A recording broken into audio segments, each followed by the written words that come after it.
patak ng ulan. Pag-iingat mismo ang luha. Pangalan mong tanging maghihila. Pangalan mong tanging maghihila. Sulit na sulyap lang sa hula. Naubos na ba mga bahala? Naubos na ba mga bahala? Naubos na ba mga bahala? Huwag kang lumingon, huwag kang bumitaw.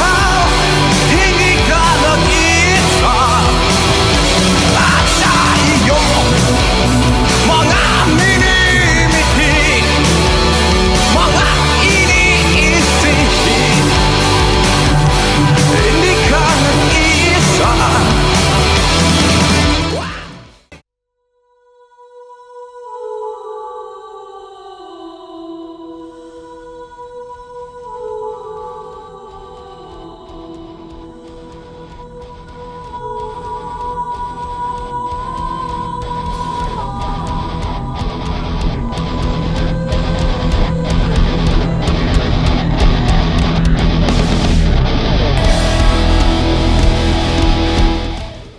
Welcome to the second Filipino Martial Arts Panel in San Diego Comic-Con history.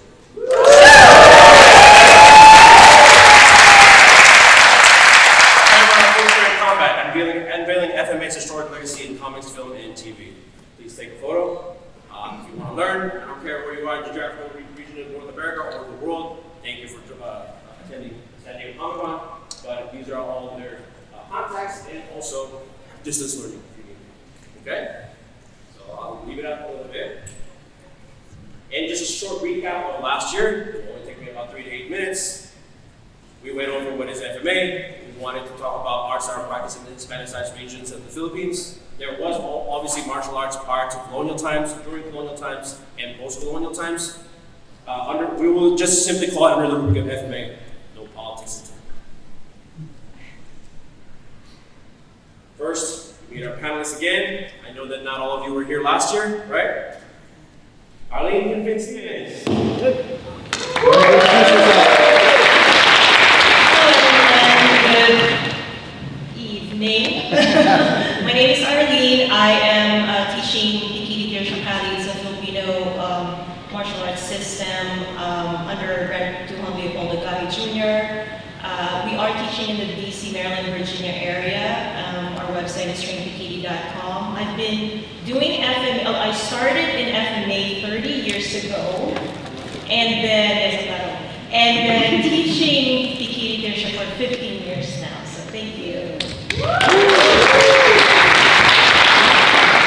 Up next, the savior of my panel from last year. You know him as the guy who trained the actors for Dune 2. Alvin Katakutan, the founder of Pamana Kali. You know, Pamana is inheritance. Go ahead.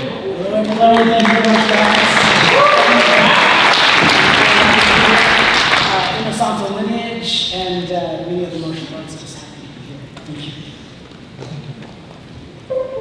I have to skip an Alex. And for this year, taking over from Stephen Barnes, who also cannot join us because of health emergency. Lavanduli Alex Ursha of Kiro and Modern Artist and Combata. Go ahead, Alex. From the Bay Area, California, and I teach Calisimo, trained with the founder himself, Antonio Ilustrisimo, and his heir, Master Tony Diego. So, hey, I'm in the Bay Area. Hit me up. Yeah, and I'm not trying to blow smoke up his ass. Outside of Guru Den, I can't think of many human beings that plan as trained as many Filipino martial arts systems as Alex. I mean, he's like literally like Ino Ryu. You know? No, there's a lot of us like Guru Alvin and Guru Ron. And, No, the whole. I'm saying that's what I'm saying. You know, the apex. Right. So And we're just lucky like that. And up next, Ron Baliki. No introduction needed. Ron Malicki, my lineage is predominantly through the Inasano Academy and Lamego Eskrima, if you know Punungura facility. I've been with him, started I think in about 1984, so I'm old. Thank you.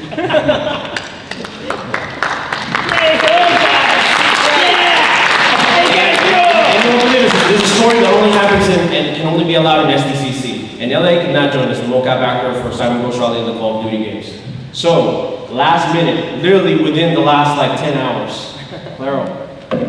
Hello, my name is Claro Pope. Thank you. Again, martial artist, trained with primarily Giordano Santo, and was able and fortunate to be able to get into some of the movie film and television stuff. So. Tell them what you're doing. Tell them what you've done. After James Smith, I doubled some other people, Cry Macho with Clint Eastwood and some other stuff. So, fun stuff. My name is Jules Vladimir Francisco, styles Lameco, Laban Tulisan Screamer from the Shiana Laguna. So the main thing is, the main mistake I made last year is because we had so much material, I really should make this a college course. So I would pretty much relegate the rest of the panel for asking questions directly to them. I just wanted to do a short recap of what we covered before. We went over pre-colonial martial arts practice in the Philippines. That is something called the Boxer Codex. That would be the equivalent of like a travel log nowadays, like a Lonely Planet, right? So as you can see, part of that we already had firearms, and for the most part, the reason why we were able to keep a lot of our culture and languages, we were largely immune to their diseases. Remember, smallpox came from Asia, it came from us. And then the other thing is we also had weapons, we also had guns. We also had guns in Canada, so it's just that the Spanish colonial powers had longer range ones, right? And then you had FMA as practice during the colonial times, which looks a lot like hoplite warfare, because they do have like a shield that covers most of their body. And there are still people that dress like that, like in the gauchos that fight that way. So gauchos is in what country? Argentina. Yeah. And then I had FMA like, during the American times, and that's really like a depiction of a Filipino holding a stick about to bash an American soldier's head in because he was hitting on like a Filipino girl. I actually went to an actual archive, like a museum in the Philippines, just to take that. And then we went over the FMA that has both a syncretic origin of Malay arts with European martial arts in this town called Paite Laguna, which two of our panelists have been in. And I just wanted to go over, because right now, their festival is running concurrently with SDCC. It happens around the same time every year. And we'll go over the difference between the July 24th, 25th, November 2nd, and Good Friday celebrations, so they're all different, but they all involve FMA. We also went over the legacy of the Filipino comics wave with Mano Nestor Redondo. And Jules, are you here? Shoot, Jules is not here. I invited Mang Alex Nino's family to show up, but I mean, I guess they can't make it. And then, of course, the hidden icons, right? Nobody really much talks about pretty much like these fighters that you see in Filipino martial arts is these guys, you know? So that's just a short, small recap. So now, with no further ado, I gotta go directly to questions to the panelists. To Arlene, as a practitioner of Kiri Tertia Kali, which emphasizes blade combatives as opposed to a more stick-based methodology, what IPs would you recommend that are most realistic when it comes to this blade-based methodology, as opposed to blunt force trauma use case? I think there are movies, although stylized for the big screen. They've done a decent job in showing the flow and intensity and the tactical mindset that we're expecting in a blade combat. I would probably mention Extraction with Chris Hemsworth. And there's a scene there, it's a market scene where he has to be aware of the surroundings. There's this motorist that came by in the market and he had to, get out of the way and then track the opponent one more time. He was breaking in and out of that range until he found a nice entry, implemented a nice entry there. I think they did a good job there. Another one is Extraction 2, and I really appreciated Nick Khan, that's portrayed by Golshifteh Farahani. She did a great job. She portrayed a female operator that's highly skilled. And by the way, I just want to mention, she's not romanticized or sexualized there. I really, really appreciated that. And there was a brutal train fight scene there. It's a part of a 21-minute one-shot action sequence, and she really mixed the blade work with firearms, and I think that she really executed the movements efficiently and with good control. And then I'll just mention a few things more. If you want to see struggle in a knife fight, I would say The Revenant with Leonardo DiCaprio. It's a short scene, but I think you can feel it. You can feel the struggle there. Also, for multiple attackers would be Nobody. If you've seen Nobody, where it was a bus scene. And what I like about that is no matter how skilled you are, you will get hurt if you engage in a fight. And I like that they show very simple knife techniques there, kicking the knife in further would be very nice. I don't want to say further because I look like I'm very violent. And then we did discuss last year, just want to mention the hunted. And the reason why we mentioned that, and it's very special because the choreography was influenced by Sayat Kali, which is a Filipino martial arts system. That's all. I think honorable mention also goes to more how like the colonial Spaniards with A La Triste. I don't know if you've ever seen that with Viggo Mortensen. The whole, because it replicates like getting tired. Then like combat fitness, like your cardiovascular and like that explosive power is really that steady state cardio is really important because like you run out of gas, right? All right. So next question. So it's directed to Lahanduli Alex. As one of the most trained learned practitioners that I've had in this panel, which FMA style do you feel has not had its time in the sun depicted in any previous portrayal or intellectual property that you have that would have its due time to shine? So in my research and training, I've gone to Paite, Laguna, and I'm a local of Calambala, which is maybe 40 minutes away south of Manila. And there we have what we call Paite Arnis. Basically, there's three ranges in fighting. Largo, medio. Largo is long range, medio is medium range, corto is close range. I've met a couple of maestros who showed us how simple but hard to say complicated, where you cannot touch this person and he's right in front of you, and it's long range. Paite Arnis is, we would say, traditional compared to what you will see in the mainstream because we use large stances and we play on the bench, like a 12-foot bench. Whoever falls first is the one who loses. But you don't see that anymore in modern Philippine martial arts. There was a picture that Julius had over there with Roman soldiers that was right here. Celebrated. If you see it in the top corner, that is the Centurion's original. Basically, what they're doing, if you see, they play by positioning and angles. And it looks like they can hit each other, but basically it's really hard to hit each other. And it feels like you can touch them on the shoulder, right? Very traditional if you see the big stances, compared to the one in the bottom, which is also the same groups, but if you see a bigger stance on the top than on the bottom. And they still fight live stick. Today is their fiesta. And during the town fiesta is when we celebrate the tournament of live stick, right? So we sponsor that, send some money for the competitors and for the equipment. That is only played, unfortunately, in Paite, Laguna, because a lot of people don't play our game. That tradition essentially died in a lot of regions in the Philippines, although it's heavily practiced. Fortunately, I met the maestros over there, and they preserved this.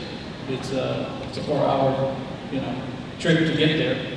And actually, to tell you the truth, when I was there, I was talking to one of the masters, and I asked, "Hey, I'm looking for somebody who can teach me Paite Arnis." Oh, that doesn't exist anymore. The next day, his nephew comes in from Florida, and I'm like, "You see that guy in that tarpaulin on that poster? I'm looking for him." "Oh, here's his uncle." Same old man that I was just talking to yesterday, who just lied to me. And he's one of the And the next thing you know, I'm on a bench and he's hitting me. I'm enjoying this because I've never seen that. I'm from Laguna, so he's in Paite, Laguna. That makes me proud that it's preserved. Mind you, there's a lot of masters in the design region that don't hide. You want to learn? We'll teach you. We'll give it to you. If you go to the Ensanto Academy, if you show hard work, oh man, that's a treasure chest of an experience. Not only are you going to learn how to use the weapons, you're going to use your empty hand, awareness, everything. Mind you, to other people, even to my mom, that's violence. But it's like basketball, okay? So this is the preservation of it, is what we're trying to pursue. And they've been featured in a lot of blogs and upcoming, martial arts features. So for me, although I studied with Tatang Ilustrismo, which some people, I call him the Musashi of the Philippines. Musashi is the best swordsman in the world, and he's the Japanese. But for me, Tatang Ilustrismo might be good, but if you learn that by the armies, hey, the lightsaber guys, if we hook up again, I'll show you that. No, I'm just saying, it's fun. I want you guys to experience it. For the ladies, it's pretty much if I'm a perv and I try to reach out for you, I look like I can reach for you and you can avoid it. And that's what martial arts is all about. Awareness and avoidance. So we're not trying to, get you into violence. But, okay, self-protection is more important, right? Okay, thank you. Next thing, Ron, tell us of your methodology, your nuts and bolts on how you choreograph an FMA fight scene.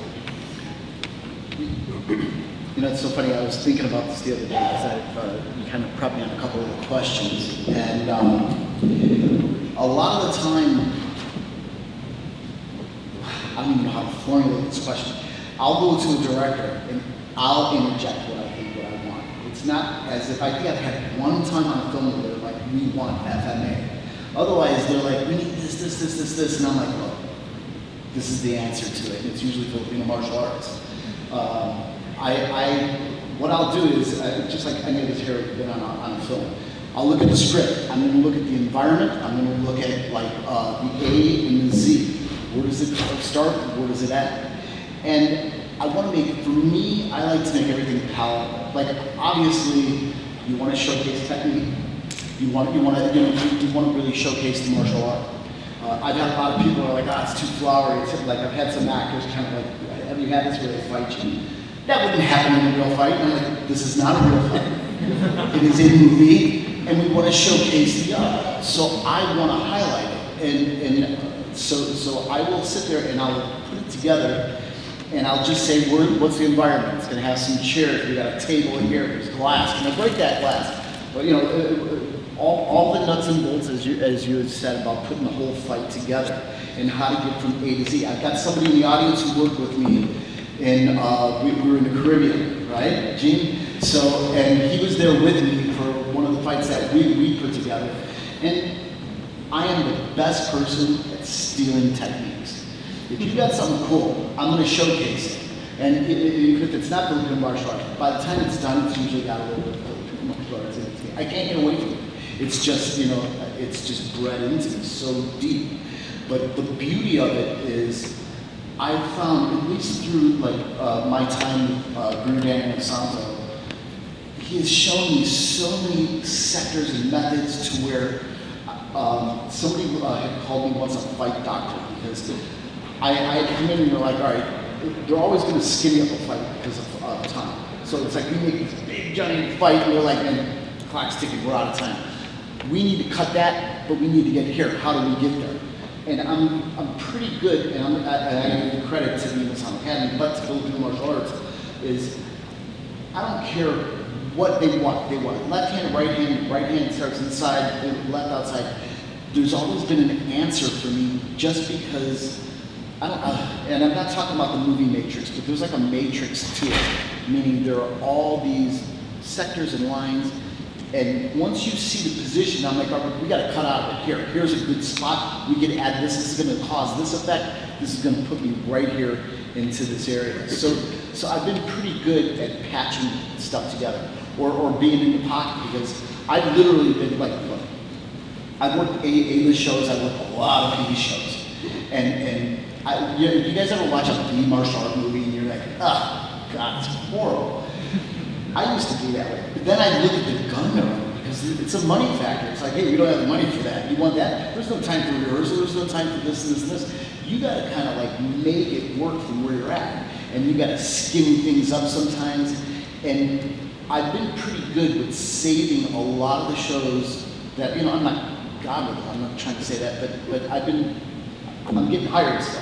So I'm getting paid because I can patch things up. I'm like, all right, we can't have this, or this actor doesn't want to do that, right, Gene? All right, so you know, and you go, okay, don't do that. Let's do this then. What do you think of that? Or show me what you would like, and then let's get back into it. And I know I'm breaking away a little bit from Filipino arts, but I'm really not, because I study a lot of different systems.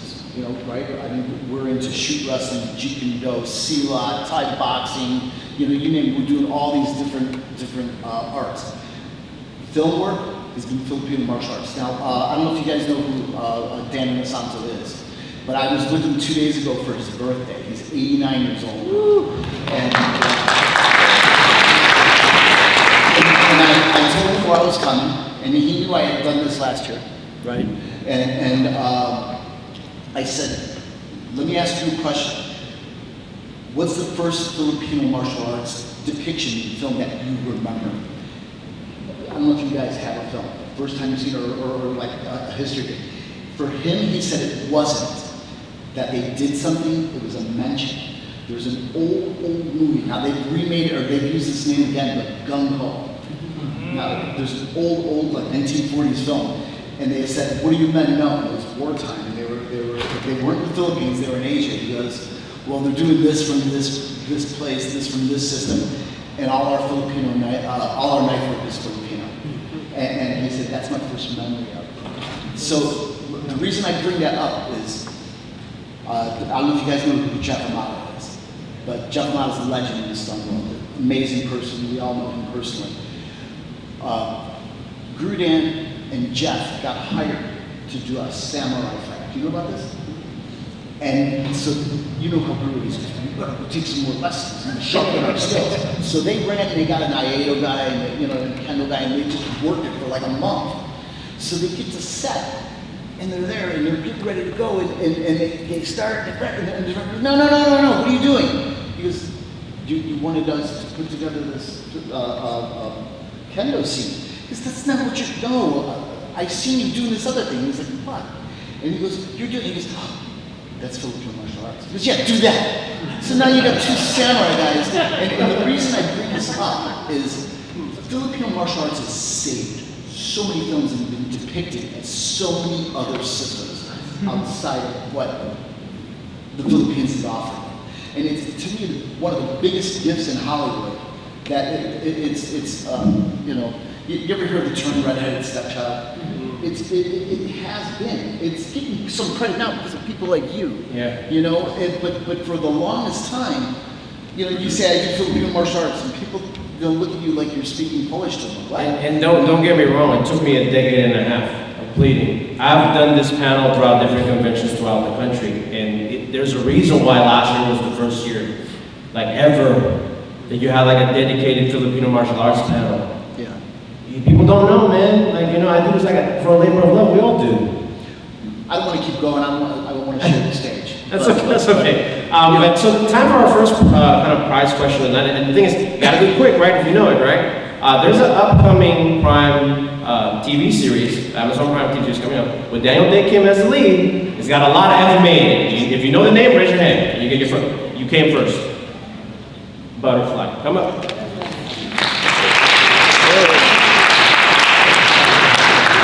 You got a Morgan Elsbeth signed by Diana. Okay, no worries.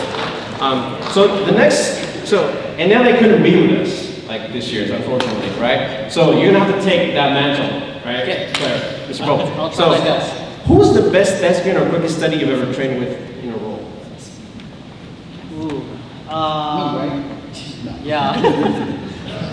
I mean, for me, the last person I trained was Kerry Washington in Shadow Force, and honestly, we were doing a lot of some Wally drills, which weaving hands. We were doing a lot of sombrata, and she did pick it up pretty. Because again, she's a dancer basically, and dancers understand movement, and that I feel like because I do other martial arts, and for whatever reason, dancers just pick up things, whether it's memorization because of the dance routine or whatever the case may be, they just pick up because they understand movement, right?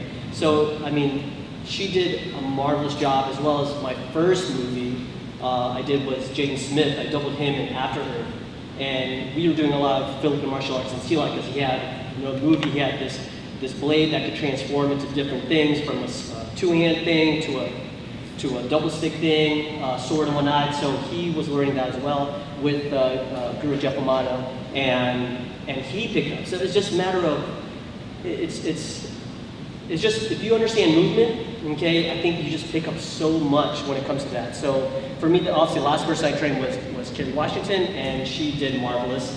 And we had a couple fight scenes. The one fight scene where she fought Anino, which is Shadow, correct? So because the movie's called Shadow Force, just came out beginning of the year, April, March, or April, May, and whatnot.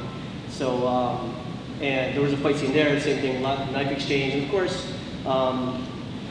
you're always like Ron was saying, you're always adjusting because you're given a script, and you're like, okay, this is the scene in a kitchen, like I mentioned, but then all of a sudden you get to locations and say like, oh, there's a kitchen island there. Okay, well we can't be doing all this in the middle of it. Now there's a kitchen island, so how do we move around? So that's what I love about the Philippine martial arts. It's so adaptable. As a culture, we're so adaptable. We could be wherever. Like I met a Filipino descent person he's from Mexico, so he was there for generations. Oh yeah, and I heard him speaking Tagalog. I was like, "Are you Filipino?" I was like, "Well," my family came here during the Spanish galleon things, and I was like, "Oh my God, that's just amazing." And I just thought he was Mexican, but now I heard Tagalog. I was like, "Oh, that's crazy." So for me, the actor Kerry Washington, I'll say that. So, It's awesome. Well, actually, like the way of the fermentation of mezcal, that is the outcrop of the Spanish galleon checks. We taught them because it's lambano essentially. It's coconut era. Mm-hmm. So like the Aztecas, the Tlaxcalans, they saw that and they're like, that's dope. Because it's like 90 proof. I mean, you put it in your body and. So Alvin, so bring it back to you. How did you formulate creating what you thought FMA would look like in the future? Because you made Dune, you trained, the actors of Dune too. And you were talking about like, I want to see like how like FMA would look like in the future. How did you formulate that when it came to crafting that style using Dune too? And how long did it take you? I didn't do the choreography myself.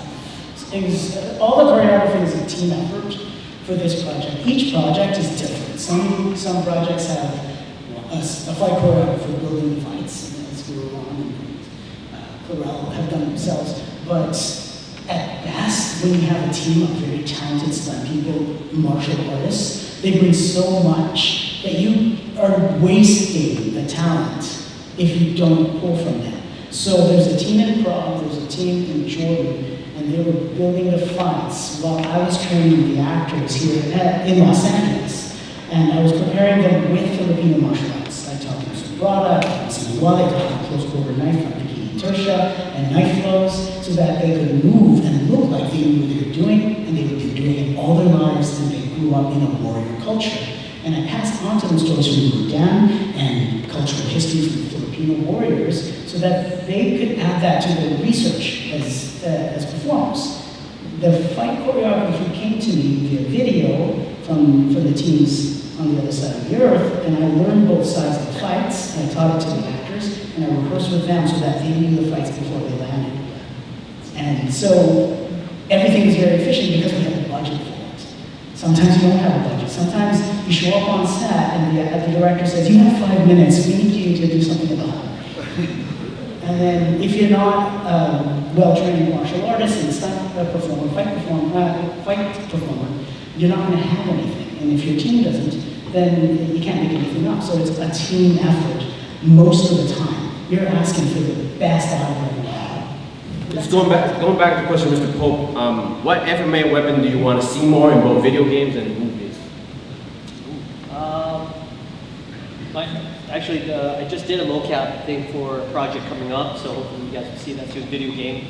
So, and we did a lot of staff and double stick. So, I mean, iconic it would be double stick or stick and dagger. If I had to pick something, that would be cool. That's why with that latest like Star Wars show, even though I didn't enjoy it, it had what's his name in it. I mean, he's handsome, he's dope, you know. But not only that, that's the first time they really had a spotty Daga portrayed in live action. Which Star Wars show? My name's Tito. Oh, Betty. Okay. Yeah. I like this. So, Alvin, going back to you, how does training younger thespians differ from training adult thespians? And which is harder, training a group on the set or individual actors? We had wide range, right? We had Timothy Chalamet, who was I think 21 or 23 at the time, early 20s, and then I worked with Josh Wilden, who was older than me. He was, I think, 56, 57, no, at the time. So he's older now.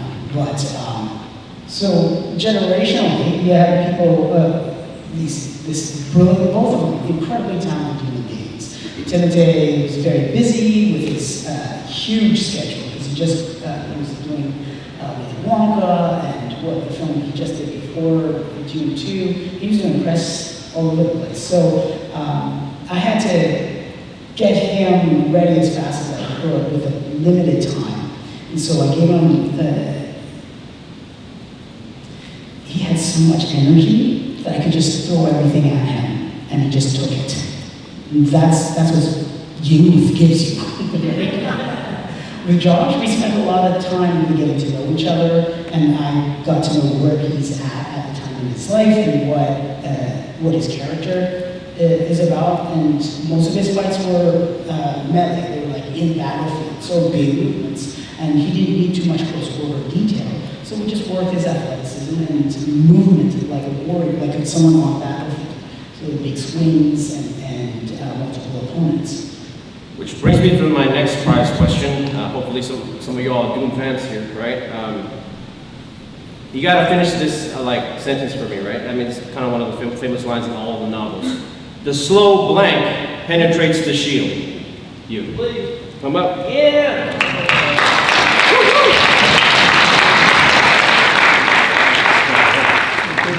Which brings me back to, next question for Alex. Tell us about your experiences choreographing shows in RP, in the Republic of the Philippines, and tell us about your experiences training thespians in the Republic of the Philippines. So, in my experience, what happened was the main choreographer was an MMA guy. Suddenly, the director wants weapons involved in their TV show. It's called Mahiwagang Agnis of Gabriel Mulabit. Mahiwaga is magical. Agnis is the system or a way of life. And so I had JC Rivera and Megan Young, who's world Miss World at that time, and I'm under a big family, royalty, celebrity royalties, Dolphy, and his kids, Eric Kizon and Epi. So I'm kind of nervous because they call me, I need to do the choreography in 10 minutes. What do I do? I put the basics of Balintawak and Sombrado into one, and we did it with double sticks, a little bit of Sinuali, a little bit of Kalisilus Tuisimo. So the blade comes out. And what I had to do was teach 8 stuntmen who've never done Philippine martial arts or weapons before, and then 2 celebrities. And luckily, Megan Young, I guess, was a dancer, so she understands movement. And then JC was just open-minded. No experience in any martial arts. Did the simplest movements to make them look good. And it was just repetition. And so what was good about it was, I guess, when I showed the finale fight, they were like, we can't do this. You and your partner do it. And so I ended up in the scene with my partner, and then next thing that you know, they want me to do a script, and I said, I can't do a script, let my partner do it. Because I'm more senior than him, so I get to pick. I'm older than him, and I get to pick. So we were doing that, and it took us half a day to finish the choreo, to get everybody to do it. But it only took 5 minutes, or less than 5 minutes in the beginning to show the whole, effort. And it was amazing because, like, their experience, it just depends on what you see in what's natural with this person. They like to be treated like regular person. You don't talk to them like they're celebrities, right? And you don't call them sir or ma'am or whatever, because we do that in the Philippines, right? But you treat them, it's like, JC, I need you to do this. Can you do that? Megan, which one's more natural? Hands or feet? She was a ballet dancer, so feet. So stuff like that. You improvise. And the director will say, that's nice, but I don't see that in my camera. It doesn't look good. Let's do this again. Let's change it. So I had to modify it while we were doing it. They were taking it frame by frame, and then the editor just made it good, because like they said, and I've only done it once, but it was a great experience, and it's in a smaller scene, but at the same time, it was like, wow, what a great experience to be able to do that. I'm used to being the dummy of my masters. When we do a demo, I'm the guy who they throw around on the cement, it doesn't matter, off the stage. So I kind of understand movement myself, and how not to get hurt. So I have to teach them how to do that, right? So for me, I think that's the most, that's where I pulled from, and that's a great experience. If any of you did, even lightsabers, if you guys get into choreography, move, right? I know your Grant Maliki has done help, Diana Santo, in the Star Wars series that they're doing. There you go. So see, it's movement, right? It's not difficult for the ladies who are kind of, doubtful or think you can't do it. Arlene is one of our best examples. That actually brings me to my next question, because it rolls into that rolls into what I was about. For Arlene, what methodologies would you employ to further promote FMA training among the diaspora and to get more women in FMA, not only in the tactical community or self-defense community, but in popular media such as comic, film, television, and please mention movies.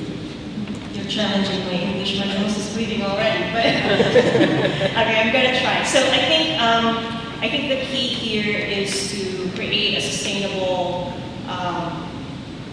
ecosystem around FMA that honors both the warrior path and the deeper cultural aspects of the art. So I'm thinking, okay, three core pillars of this idea. First one, access to training. We have to ensure that the people can step into FMA without feeling intimidated or being pushed out by gatekeeping. The second one would be creative pathways to advancement. So the people who are committed to FMA must have access to mentorship, to growth opportunities, to teaching opportunities, leadership positions in the FMA community, skills progression, etc. And then the third one would be space to lead. Especially in women, we must not just participate in FMA. We have to take part in shaping it. And what that means is that we must have the freedom and the support to bring in our perspective and our insight, our creativity into the art. I think just a short personal story. Grant Duhangay did not really just encourage me to teach Kikidirsha. He encouraged me to contribute to the community. So having said that, after I think maybe after 10 years, I decided to publish my work called Visualizing Flow. It's a workbook in Kikidirsha, and it focused mainly on combat geometry. So I just like drawing these lines and what I see whenever I train, and the reason why I remember all of them is because I see lines whenever I'm doing stuff, and then I also create matrices for the movements instead of writing notes because I forget what they mean, and so I just created my own code, and so now I'm teaching my students how to code and decode these movements so that they can easily remember them. But anyway, so having said that, when I did that, I wasn't really releasing a resource out there. What I was trying to do too was that I was just taking my place into this image and providing a meaningful contribution to the FMA community. So anyway, all of these three pillars, they can be connected through the thread of representation in the media. If you see a Filipino or Filipina that's portrayed as a warrior, or if FMA or our artists and our choreographers are recognized for their contribution and influence in the stories that we love, right? We create a strong message. And what is that message? That your culture is your power, or that you are not invisible, and that you can be a part of this too. So anyway, another segue is that FMA is actually not just fighting with laser sticks. It's more than that. There's a metaphysical or mystical and spiritual side to FMA that we really don't talk about much. And FMA at its core, it's a path to connection. It's a connection to your heritage, a connection to your ancestors, a connection to your intuition, your purpose. And that's a part of warrior culture. That's a part of FMA still. So if we're talking about women, and I'm just going to focus there, if we're talking about women in Filipino martial arts, we have to expand the frame. Because strength just doesn't show in combat. It actually, in our culture, women actually are warriors in their own right, through motherhood, through teaching, through healing, through resistance, through your self-expression, right? And so if we look back again and ask the question, how do we promote? If we promote to FMA and in the diaspora, then we should change the message. It's not come fight. The message must be come and take your power, take your place, however it looks for you. Because when we invite people who are drawn to this culture and to this art fully, we are not just creating fighters, we're actually building a breathing, living culture that reflects all aspects of who we are.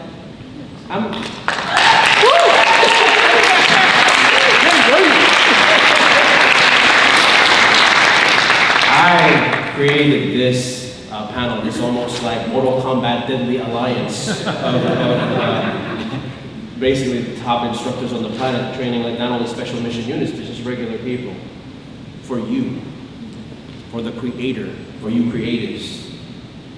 This is a labor of love for me that took me like a decade and a half to get here, right? And what we want to see in the future of FMA in regards to intellectual properties is this: to make the non-differentiation of the physical and mental and its practitioners, to make the Renaissance man person the norm, right? Or woman, right? The interface of women in arts and the community. The authenticity of portrayal. The creators need to do their homework. Because a lot of times, you see in the comments, they have like a pakal grip and like a really long weapon. You're like, that's not going to work in a real fight, right? The normalization of the idea that the idea is a syncretic form of art and approaching that without anger, insecurity, or shame. Some are completely malleable. Others, depending on what your region, is syncretized with some historical European martial arts. Still others is mainly historical European martial arts, right? It varies so wildly. There's no one thing. It cannot be. There's 7,000 something islands. We have like 80 plus languages, you know? It's like 120 something regional dialects. Like that would be an impossibility. So accept that without shame, right? We're mixed people, right? Make it the forefront art in that way that other arts can be seen in films. Because it's always like we're the bastard stepchild. Anytime like related arts, it's like, it's really that, but they make it like, oh, this is Japanese, this is Korean. It's like, no, like the practitioner, your choreographer is using Filipino martial arts. Depiction of its other aspects, poison, medicine, traditional reflexology, the use of the arcane and esoteric knowledge. And how big like the esoteric wisdom coming from Europe, like how like grimoire tradition does cast a very long shadow in magical practices in the Philippines. And for the Islamic places, Islamic grimoires such as the Shams al-Maharif, right? The portrayal of a martial ethos common in the Barangay communities prior to colonization. So these are the things that we want to see, and I'm glad you're here. I want you to listen, to our message, and hopefully you'll keep that to heart. I want to finalize this as my last question to Ron, because really we only have 4 minutes. I wanted to give a heads up and honor Mang Alex Nino, even though he's not here. His booth is in IO4. If you can get some of his art, great. And when coming as the interface of new media, there's 2 big Filipino comics publishers. They kind of have like a Marvel DC rivalry right now. I'm rooting for one of them, but it's Diwata and Cuento. And please see them in Lumpia Factory. We're all gonna meet up, right? And finally, Ron asked them. This is more like a superficial thing, and for me, I just wanted to know, which project that you worked on do you think best exhibits technical brilliance or accurate portrayal on FMA in the big screen technique-wise? And do you care to share any up-and-coming projects not violating any NDA? Okay. Yeah, NDA is getting away. For me, projects I worked on. Okay. Projects I worked on with FMA, there's a little film that I did, you probably have not seen it, you could look it up, called The Prodigy.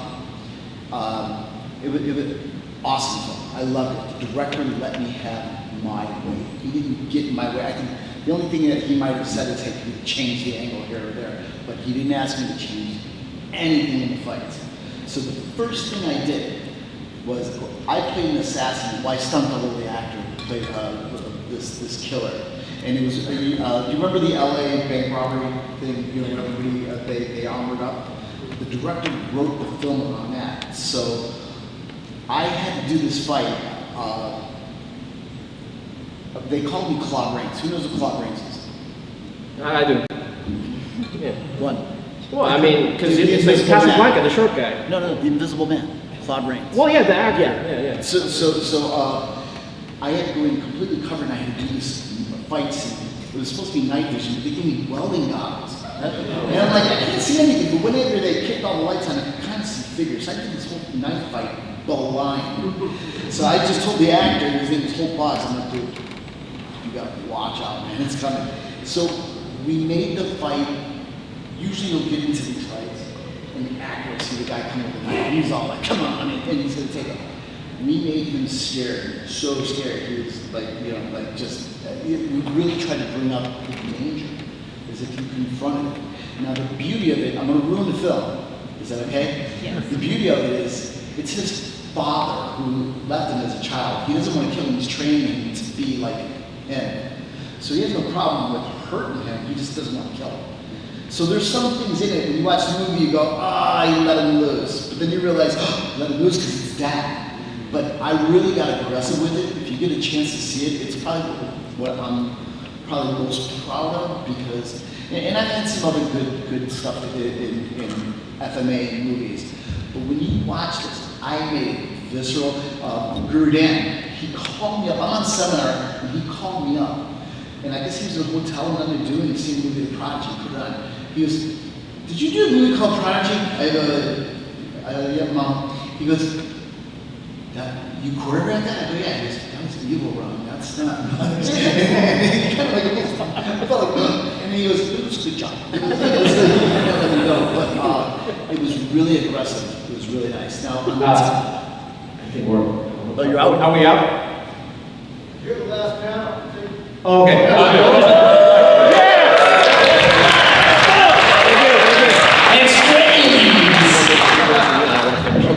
All right, I got 3 minutes here, guys, quick. We talked about actors. There's a man, Brian Foster. I got a television show called The Last Ship. And I had, Brian called me and said, hey, I got a machete fight for us. I'm like, so we got there, and we just went for it. And we made it so aggressive to where they started saying, hey, this might be too much for TV. Because we just, if you guys have never seen this actor, Brian Foster, he's from Australia, but he was Australian Olympic Taekwondo, so his kicks are amazing. Then he fought Muay Thai, he does Brazilian Jiu-Jitsu, and then he's trained for years and years with me in knife fighting and stick fighting and sword stuff. And we just went for it, and it got to the point where people were sure, even with London Blades, that we're going to kill each other. It was fun, it's great, if you ever get a chance to see it. The sad part about it was they cut so much of it out because they just said it was too aggressive for TV.